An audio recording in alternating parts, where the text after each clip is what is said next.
Hello, and welcome to this ElasticSearch tutorial. My name is Victor Lopez Deras, and I'll introduce you to some concepts about ElasticSearch, how to use it, how to configure it, how to use complementary tools to ElasticSearch, how to optimize it,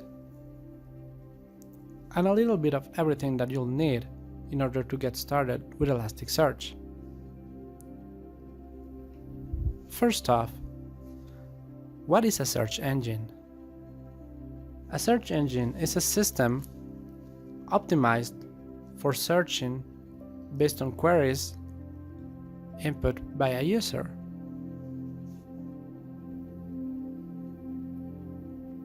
These systems provide tools and functionality to enrich your queries and the results from them. So why should I use a search engine instead of just using a regular database? For example, if you're a web developer, you might be familiar with WordPress. WordPress, by default, uses database queries, be it MySQL, Postgres, or whatever database you have configured, and shows its search results based on that. And many systems do the same. So why should I use a search engine instead of just using a database?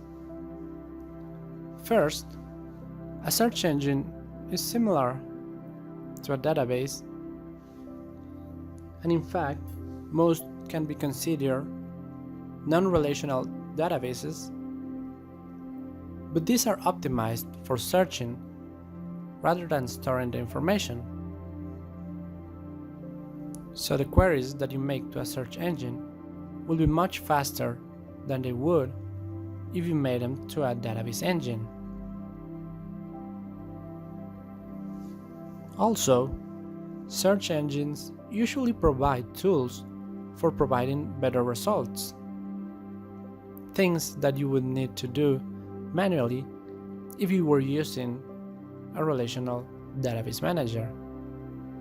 For example, many search engines provide highlights, which are fragments of a text that highlight where within a text was your query term found. They also tend to provide aggregations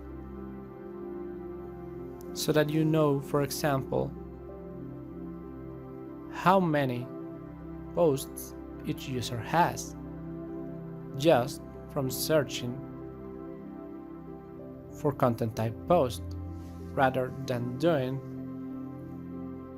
a more complex query like you would need in a relational database.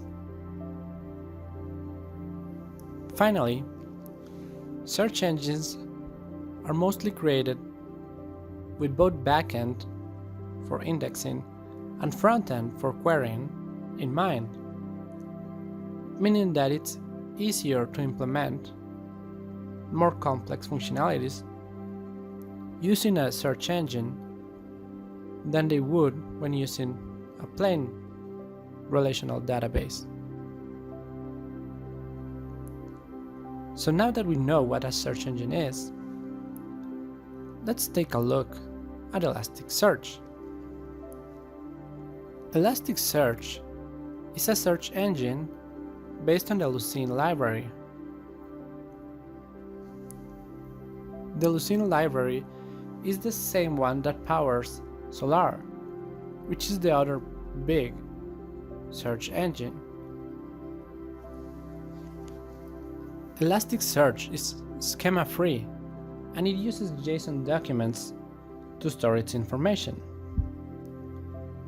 Being schema-free means that you don't need to specify how your documents will be structured before indexing. When you index, the documents are accepted as they are. If you take the example of a relational database where you need to create columns and then input data that matches those columns, ElasticSearch would allow you to create columns on the fly for each new document that you input. Next, ElasticSearch is API based, meaning that all interactions that we'll have with ElasticSearch are done via a REST API. This makes it simple to integrate with many systems, either web-based or otherwise, because a simple curl request or a simple web request is enough to do most things within ElasticSearch, even though there are more powerful ways of interacting with ElasticSearch.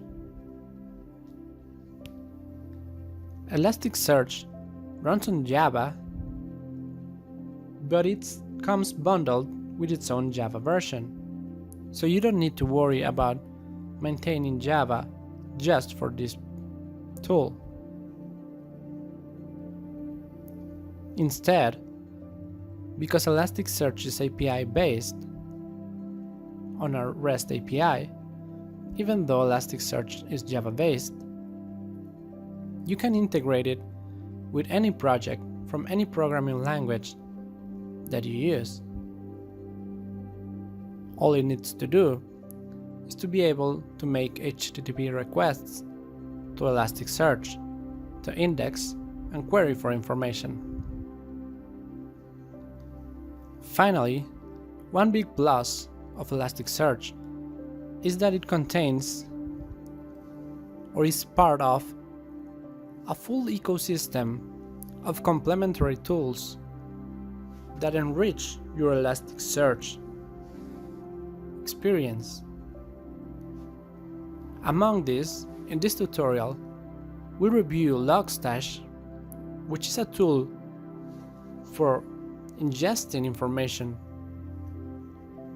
not only into ElasticSearch but into other outputs as well, but complements ElasticSearch very well, and Kibana, which is a tool for visualizing the information that you have stored in Elasticsearch. Kibana, out of the box, allows you to create very complex and beautiful visualizations of the information that you have. And visualizing the documents that you have in your indexes, making queries, and then visualizing that information, getting statistics and other interesting facts about the information within your indexes, which is very useful for an out-of-the-box visualization tool, which can also be extended. In the next video, we'll go into a bit more depth about ElasticSearch, so stay tuned.